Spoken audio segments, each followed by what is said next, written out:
តើស្តង់ដារនៃប្រព័ន្ធគ្រប់គ្រងសន្តិសុខព័ត៌មាន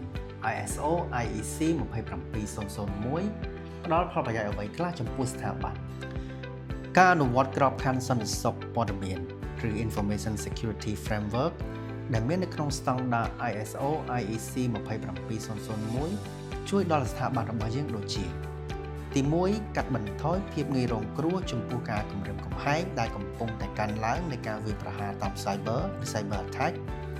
ទី2ឆ្លើយតបទៅនឹងហានិភ័យសន្តិសុខដែលកំពុងតែវិវត្តអត់ឈប់ឈរទី3ធានាថាទ្រព្យសកម្មដូចជារបាយការណ៍ហិរញ្ញវត្ថុកម្មសិទ្ធិបញ្ញាទិន្នន័យបុគ្គលិកនិងព័ត៌មានរបស់ភាគីទី3នៅតែមានសុវត្ថិភាពអាចរក្សាបាននូវភាពត្រឹមត្រូវ integrity ភាពសម្ងាត់ confidentiality និងភាពមានអាចយកមកប្រើប្រាស់បានឬ availability ទី4ផ្ដល់នូវក្របខ័ណ្ឌគ្រប់គ្រងបែបមជ្ឈការឬ centrally managed framework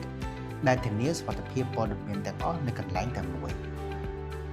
ទី5គឺរៀបចំមនុស្សដំណើរការនិងបច្ចេកវិទ្យានៅទូទាំងស្ថាប័នរបស់យើងដើម្បីប្រឈមមុខនឹងហានិភ័យនិងការគំរាមកំហែងក្នុងបច្ចេកវិទ្យាផ្សេងៗទៀតទី6គឺធានាសុវត្ថិភាពព័ត៌មានគ្រប់ទម្រង់ទាំងអស់មិនដូចជាទម្រង់ក្រដាសឬ paper based ទម្រង់រក្សាទុកនៅលើ cloud ឬ cloud based និងទិន្នន័យ digital ទី7សន្សំសំចៃថវិកាតាមរយៈការបង្កើនប្រសិទ្ធភាពនិងកាត់បន្ថយការចំណាយសម្រាប់បច្ចេកវិទ្យាណាដែលគ្មានប្រសិទ្ធភាព